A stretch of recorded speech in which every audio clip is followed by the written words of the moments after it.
Nursery থেকে lettuce পাতা বলে আমাকে একটা বকচয়ের গাছ দিয়ে দিয়েছিল। আর এখানে দেখো একটা ছোট্ট ওলকপি হয়েছে, কি কিউট না?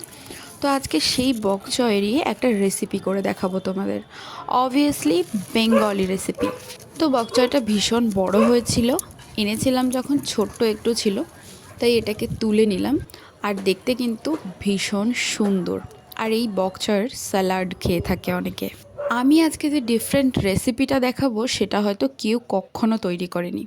যেহেতু শীতকালে রান্না করছি, তাই শীতকালীন কিছু সবজি যেমন শিম, বেগুন, কুমড়ো আর ফুলকপি, আলু এসব দিয়েই তৈরি করবো আর কি। আর দিয়েছিলাম ছোলা। তো প্রথমে আমি বকচয়টাকে ভালো করে পরিষ্কার করে কেটে নিয়েছি। আর তারপরেই সবজিগুলোকে হালকা তেলে ফ্রাই করেছি। তারপর জল দিয়ে বেশ করে ফুটিয়ে নিয়ে ফোড়নে দিয়েছিলাম দুটো শুকনো লঙ্কা আর কিছুটা পাঁচ ফোড়ন এবং আদা কুচো।